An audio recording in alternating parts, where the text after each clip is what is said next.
بسم اللہ الرحمن الرحیم۔ حضور نبی کریم صلی اللہ علیہ وسلم نے ہر موقع کے لحاظ سے امت کو اللہ سے مانگنا سکھایا ہے، اور دعائیں یہ عبادتوں کا مغز ہے۔ ہر موقع کی دعا رسول اللہ صلی اللہ علیہ وسلم نے اپنے امت کو سکھائی ہے۔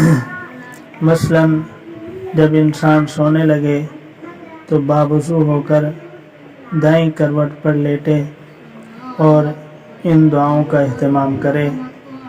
حضور صلی اللہ علیہ وسلم سے منقول سوتے وقت پڑھنے کی دعا، اللہم بسمک اموت و احیا۔